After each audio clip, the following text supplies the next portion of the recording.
Hi all, again welcome to Vanaja virtual food hub. Today ఈరోజు నేను bagara rice sambar చేయాలనుకుంటున్నాను. సింపుల్గా 2 days నుండి చికెన్ తిని బోర్ కొట్టేసింది. కొంచెం సింపుల్గా చేయమన్నారు మా హస్బెండ్. అందుకోసం ఇలా రెసిపీ ప్లాన్ చేశాను. దానికోసం సాంబార్ కోసం నా స్టైల్ సాంబారు ప్రెషర్ కుక్కర్లో చేస్తాను. నేను ప్రెషర్ కుక్కర్లో పప్పుచారు ఎలా చేసుకోవాలో నేర్చుకుందాం. నేను దానికోసం ఒక 2 cups కందిపప్పు 3 cups కందిపప్పు తీసుకున్నాను. మంచిగా వాష్ చేసి సరిపడా వాటర్ వేసి స్టవ్ పైన పెట్టుకోవాలి. ఇంత పెద్దది ప్రెషర్ కుక్కర్ ఎందుకు తీసుకున్నానంటే సాంబార్ దీనిలోనే చేస్తాను నేను. మొత్తం పొంగిపోయి బయటకు వచ్చేయకూడదు కదా వాటర్ అంతా, అందుకోసము పెద్ద కుక్కర్ తీసుకున్నాను. ఓకేనా. ఇప్పుడు ఇందులో ఇది క్లీన్ చేసి ఇందులో సరిపడా వాటర్ యాడ్ చేసి స్టవ్ పైన పెట్టుకొని ఒక 2-3 విజిల్స్ రానిద్దాము. పప్పు రెడీ చేసుకుందాం. పప్పు కుక్కర్లో పెట్టేసి స్టవ్ ఆన్ చేసేసానండి. పప్పు రెడీ అయ్యేలోపు మనం రెడీ చేసుకోవాల్సినవి ఉన్నాయి, చూద్దాం రండి. పప్పు రెడీ అయ్యేలోపు పప్పులో కావాల్సిన కూరగాయల ముక్కలన్నీ రెడీ చేసుకోవాలి కదండి. ఇవిగో ఇలా బుడబుడ్డ ఆనియన్స్ ఉన్నాయనుకోండి, అవి ఎలా ఆనియన్ పళంగా వేసామనుకోండి చాలా బాగుంటాయండి ఉడికితే తినడానికి. ఈ ఆనియన్స్ చాలా సాంబార్లో ఉడికినవి ఇట్లా ఆనియన్ పళంగా మా పిల్లలు చాలా ఇష్టం, మా పాప బాగా ఇష్టంగా తింటుంది. అయితే నేను ఇప్పుడు ఈ వీక్లో మిగిలిపోయిన కూరగాయలన్నీ ఇలా ఒక సొరకాయ చిన్న ముక్క మిగిలిపోయిందండి. అది స్వీట్ పొటాటో తెచ్చాం పిల్లలకి. అవి ఒక 2 స్వీట్ పొటాటో కూడా వేసుకోవచ్చు. గుమ్మడి ముక్క ఉంటే కూడా వేసుకోవచ్చు అండి. ఒక 3 టొమాటోస్, ఒక 5-6 పచ్చిమిర్చి చీలికలు కట్ చేసి, ఒక 2 వంకాయలు. ఇప్పుడు ఈ వీక్లో మిగిలిపోయిన కూరగాయలు మిగిలిపోయినా అట్లా పడైన అవసరం లేదండి. వాటితో చక్కగా సాంబార్ చేసుకొని టేస్టీగా హ్యాపీగా తినేసేయచ్చు. ఇవి ఇలా రెడీ చేసి పెట్టుకోవాలండి. బయటికి పోపు ఎలా ప్రిపేర్ చేయాలో, చింతపండు కూడా కావాలండి. ఒక 200 గ్రాముల చింతపండు నానబెట్టి పెట్టుకోవాలి, క్లీన్ చేసి. చూద్దాం. ఈ ముక్కలకి ఆ పప్పుకి సరిపడా ఇలా 200 grams చింతపండు క్లీన్ చేసి మంచిగా నానబెట్టి పెట్టుకున్నానండి. ఇప్పుడు పప్పు కుక్కర్ విజిల్ వచ్చిన తర్వాతనే మన సాంబార్ రెసిపీ రెడీ అవ్వడానికి తయారవుతుందండి. ఇప్పుడు ఆ ముక్కలు అవన్నీ రెడీగా ఉన్నాయి కదండి. పప్పు విజిల్స్ వచ్చేలోపు ఒక విజిల్ ఆల్రెడీ వచ్చింది. ఈలోపు ఈ కప్ తోటి 2 cups రైస్ తీసుకున్నానండి బగారా రైస్ కోసం. బగారా రైస్ కోసం ఆనియన్స్ మిర్చి రెడీ చేసి పెట్టుకున్నాను. ఇప్పుడు రైస్ చేద్దాం. కుక్కర్ 2 విజిల్స్ వచ్చేసిందండి. కుక్కర్ 2 విజిల్స్ వచ్చింది. మన పప్పు రెడీ అయిపోయింది. మనం స్టవ్ ఆఫ్ చేసుకొని ఆ ప్రెషర్ పోనిద్దాం. ఈలోపు బగారా రైస్కి పోపు పెట్టుకుందాం రండి. చూద్దరు. వెలిగించి కుక్కర్ పాన్ పెట్టానండి. ఎలక్ట్రిక్ రైస్ కుక్కర్లో చేస్తున్నాను బగారా రైస్. ఆల్రెడీ నేను వెజ్ బిర్యానీ ఎలక్ట్రిక్ రైస్ కుక్కర్లో ఎలా చేస్తానో చూపించాను, చూడండి ఒకసారి. అలా సరిపడా ఆయిల్ తీసుకున్నాను. బగారా రైస్కి సరిపడా ఆయిల్ ఒక 2 tablespoons ఘీ యాడ్ చేశానండి. ఇప్పుడు ఆయిల్ మెల్ట్ అయింది. అందులో బిర్యానీ ఆకు ఇవన్నీ మసాలా దినుసులు వేసుకుంటున్నానండి. ఒక 10 మిరియాలు, చెక్క, లవంగాలు ఒక 6 వేసానండి. యాలకులు ఒక 2 చాలండి. 2 కానీ 3 కానీ మీ ఫ్లేవర్కి తగినట్టుగా వేసుకోవాలి. కొంచెం దోరగా వేగనివ్వాలండి. మన చివర ఆటోమేటిక్గా బయటకు వస్తుంది. దోరగా వేగిన తర్వాత అల్లం వెల్లుల్లి పేస్ట్ యాడ్ చేయాలండి. ఒక 2 tablespoons బగారా రైస్ కోసము అల్లం వెల్లుల్లి పేస్ట్ వేస్తున్నానండి.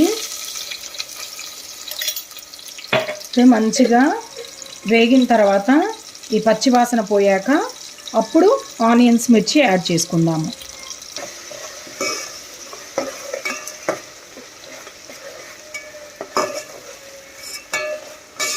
మంచి స్మెల్ బయటకు వచ్చేసిందండి. అల్లం వెల్లుల్లి పేస్ట్ వేగిపోయింది. ఇప్పుడు ఇందులో మనం ఆనియన్స్ మిర్చి యాడ్ చేద్దాం. ఇప్పుడు ఇందులో నేను ఆనియన్స్ బగారా రైస్ కోసం పచ్చిమిర్చి యాడ్ చేశానండి. ఇవి కొంచెం వేగిన తర్వాత మనం ఏసురు పెట్టుకోవాలి. ఇవి వేగనిద్దాం. మంచిగా గోల్డెన్ బ్రౌన్ కలర్లో వచ్చే వరకు వేగుతున్నాయి.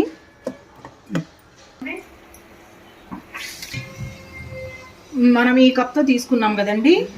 ఈ కప్పున్నర చొప్పున నేను వాటర్ తీసుకున్నానండి. కొలిచి పోసేస్తున్నానండి. కొలిచి పెట్టుకున్నాను వాటర్, మీరు చూడాలి కదా. కప్పుకి 3 కప్పులు వాటర్ పోసేసానండి. ఇది మంచిగా తెరలనివ్వాలి. సాల్ట్ వేసుకున్నాము. ఈ స్టేజ్ ఇప్పుడు తెరులుతుంది కదా, కరిగిపోతుంది. దానికి సరిపడా బగారా రైస్కి సరిపడా, రుచికి సరిపడా వేసానండి సాల్ట్.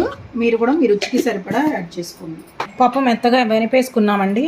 ఇప్పుడు ఇందులో అన్ని కూరగాయల ముక్కలు యాడ్ చేసుకోవాలి. ఇందులోనే కుక్కర్లోనే ఇదిగోండి ఆనియన్స్, సొరకాయ ముక్కలు, స్వీట్ పొటాటో, పచ్చిమిర్చి, టొమాటో, క్యారెట్ మొత్తం అన్నీ వేస్తాను కదండి. ఇప్పుడు మనం ఏదైతే చింతపండు నానబెట్టుకున్నామో చింతపండు పులుసు వేసుకోవాలండి. అందులో కావాలో పప్పుకి సరిపడా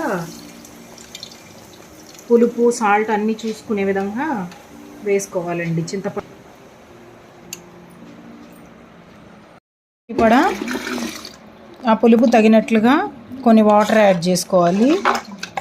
ఇందులోనే సాల్ట్ రుచికి సరిపడా, ఇందాక మనం పప్పులో వేయలేదు కదండి, ఇప్పుడు టేస్ట్కి సరిపడా సాల్ట్ యాడ్ చేస్తున్నాను. ఇందులోనే కారం. టైం లేనప్పుడు ఇలా చేస్తే చాలా ఫాస్ట్గా అయిపోతుందండి. కారం 1½ స్పూను యాడ్ చేశానండి. ఇందాక పచ్చిమిర్చి యాడ్ చేసాం కదా, ఇందులోనే అల్లం వెల్లుల్లి పేస్ట్ యాడ్ చేసుకోండి. అల్లం వెల్లుల్లి పేస్ట్ వేసాను. చాలా కూడా ఒక్కొక్కరు ఒక్కొక్క మెథడ్లో చేస్తారు. యాడ్ చేశానండి. మంచిగా కావాల్సినవన్నీ, కొంచెం గరం మసాలా కూడా యాడ్ చేస్తున్నాను అండి. మిక్స్ చేసుకుని సాల్ట్ రుచికి సరిపడా ఉందో లేదో ఒకసారి చెక్ చేసుకుని ఇంకా స్టవ్ పైన పెట్టేసుకోవడమే. ఒక 2 విజిల్స్ రాగానే పోపు పెట్టుకుంటే అయిపోతుందండి. ఇప్పుడు మన ఎసురు కూడా తెరిలిపోయింది. కుక్కర్ స్టవ్ పైన పెట్టేసి స్టవ్ హైలో పెట్టేసానండి. ఇది పెద్ద కుక్కర్ కాబట్టి నేను హైలో పెట్టాను. మీరైతే సిమ్లో పెట్టేసుకుని విజిల్ తెప్పించుకోండి. ఒక 2 విజిల్స్ రాగానే మన సాంబార్ రెడీ అయిపోతుంది. పోపు పెట్టేసుకోవచ్చు. ఈ లోపు మన ఎసురు తెరిలిపోయిందండి. రైస్ ఇందులో వేసేద్దాము. తెరిలింది రైస్ యాడ్ చేసేసి ఈ బౌల్ని ఎలక్ట్రిక్ రైస్ కుక్కర్లోకి షిఫ్ట్ చేసేస్తే రైస్ రెడీ అయిపోయి ఉంటుందండి. సింపుల్గా బగారా రైస్ ఇట్లా చేసుకొని సాంబార్ చేసుకొని తింటే చాలా బాగుంటుంది. చేసేసుకొని కుకింగ్లో పెట్టుకొని లిడ్ పెట్టేసుకున్నాం. మొత్తం ఒకసారి మిక్స్ చేసేసుకున్నాం. రెడీ అయిపోయి ఉంటుందండి. మన టైం లేనప్పుడు ఇలా సింపుల్గా అయిపోవాలంటే అదొక కుక్కర్ ఇదొక కుక్కర్ స్టవ్ మీద పడేసి మన పని మనం చేసుకుంటాం. కుక్కర్ ఆఫ్ చేశానండి. ఆవిరి పోనిచ్చి సాంబార్ రెడీ అయిపోయిందండి. ఆవిరికి సాంబార్కి పోపు రెడీ చేశాను. చూసారు కదా, పోపు మంచిగా గోల్డెన్ బ్రౌన్ కలర్లోకి వచ్చింది. ఇప్పుడు మనం సాంబార్ ఇందులో పోసేసుకోవడమేనండి. అయిపోయిందండి. చేసి ఆల్రెడీ కుక్ అయిపోయింది కాబట్టి మన సాంబారు మంచిగా, మన బగారా రైస్ కూడా రెడీ అయిపోయిందండి. ఇదిగో చూసారు కదా, చక్కగా ముక్కలన్నీ ఉడికిపోయి ఉంటాయి. సర్వ్ చేసి బౌల్లోకి చూపిస్తానండి. బగారా రైస్ కూడా కుక్ అయిపోయిందండి. కుక్కర్ చూపిము, కొత్తిమీర యాడ్ చేసి సర్వ్ చేసి చూపిస్తాను ఎలా ఉందో. అదిగోండి మన సాంబారు బగారా రైస్ రెడీ అయిపోయింది. సింపుల్గా టైం తక్కువగా ఉన్నప్పుడు ఫాస్ట్గా చేసేసుకోవాలంటే ఇలా చేసుకోవచ్చు. చూస్తుంటేనే నోరు ఊరిపోతుందండి. మీరు ఎప్పుడైనా బగారా రైస్ సాంబార్తో తిన్నారో లేదో, తింటే కనుక చెప్పండి. ఇలా ప్రిపేర్ చేసుకుని చెప్పండి ఎలా ఉంటుందో. ఒక్కొక్క ప్రాసెస్ ఒక్కో టేస్ట్ ఉంటుందండి. చాలా బాగుంది, ఎమ్మీగా. మీరు కూడా ట్రై చేయండి. నా వీడియో నచ్చితే లైక్ చేయండి, షేర్ చేయండి, సబ్స్క్రైబ్ చేయండి. Thank you so much. అసలు చాలా వేడిగా ఉందండి. చూసారు కదా, ముక్కలన్నీ చక్కగా ఉడికిపోయాయి. వెజిటబుల్ పీసెస్ అన్నీ చక్కగా ఉడికిపోయాయి. చూసారా, 2 విజిల్స్ రానిచ్చానండి. సాంబారు చాలా ఎమ్మీగా ఉంటుంది. ఈ ప్రాసెస్ కూడా ఇలా కూడా ట్రై చేయండి. జాబ్స్కి వెళ్ళే వాళ్ళు సాంబార్ పొద్దున్నే చేసుకోలేరు. ఈ ప్రాసెస్లో అయితే ఉదయం కూడా చేసుకోవచ్చు. ఒకసారి టేస్ట్ చూసి ఎలా ఉందో చెప్తా.